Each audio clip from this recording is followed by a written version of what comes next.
of those people on the main straight. Warlord in GP3 with Troy Marlin just heading past. These are the unlimited hydroplanes, and it's great to have Sammy Smith up here in the commentary box. Sammy, bit of a legend over here on the East Coast. It's great to have you here at Yarrawonga. Well, I'm a hometown hero here, mate.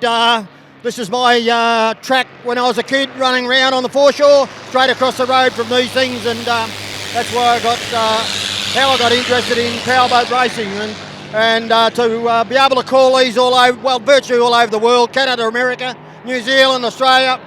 They are fantastic stuff to really get the hairs on the back of the neck stand up.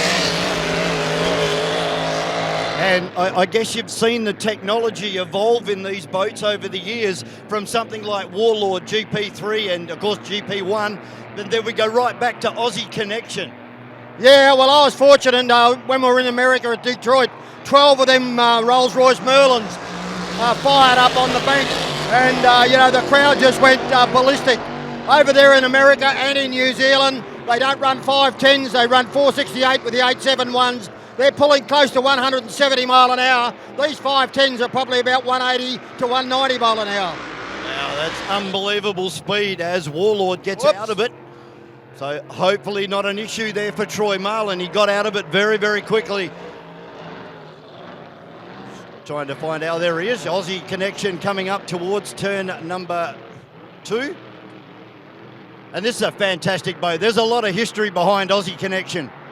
Oh, there certainly is. There was a bit on Facebook about some fella said they should retire it, but the crowd absolutely love it, Vaughan. And, to see the Merlin V12, 3,000 horsepower, 30 feet in length, about 15 foot across the sponson to sponson. And when there was 4, 5 and 6 of them here back in the 70s and 80s, it was absolutely unbelievable to call. We were saying yesterday that if you closed your eyes with a group of 4 of those Rolls-Royce Merlin engines, you could probably put yourself back into World War II.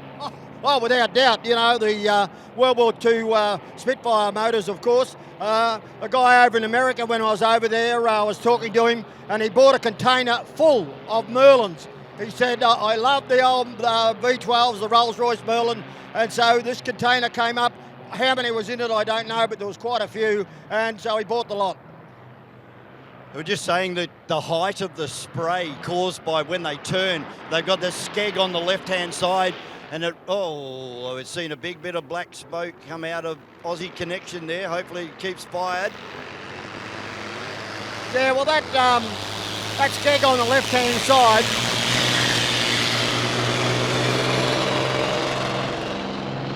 yeah, the fin on the left-hand sponson is solid, and that is to get them to turn quicker. A lot of these hydroplanes, years ago, they wouldn't turn like these ones do today, and that along with the rudder on the back really makes them bite into the water and get around the turns quicker than what they have been doing. Yeah, they grab a lot of purchase of the water and help to guide the boat into the corners. As we see Aussie Connection again.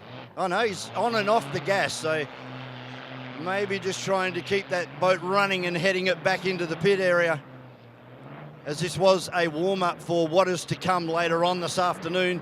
Aussie Connection going to do a one-lap flyer again as it comes right out next to the swimming pool. We're going to close our voices and listen to Aussie Connection. Whoop. Well, we've just been told that there's smoke coming out of Warlord, Vaughan, so hopefully that is not an engine that they'll have to pull out and put another one in. So a bit of bad luck there for Troy Marlin. Troy, of course, the owner of Madness, a unlimited displacement boat that has been recorded at 163 mile an hour. And of course, he drives the Ron Burton, Craig Burton Warlord boat and has won 2 E.C Griffith Cups. He's going for his 3rd. But Grant Harrison, I was talking last night, and Grant said he wants that 10th one of him. That'll give us 11 with Dad's win, of course, in 1986. So it's going to be full on out there, mate, for the heats of the E.C Griffith Cup for 2024. Yeah, when we had Harrow up here, he was pretty coy and kind of dished off the first 9, and he's all about this one coming up.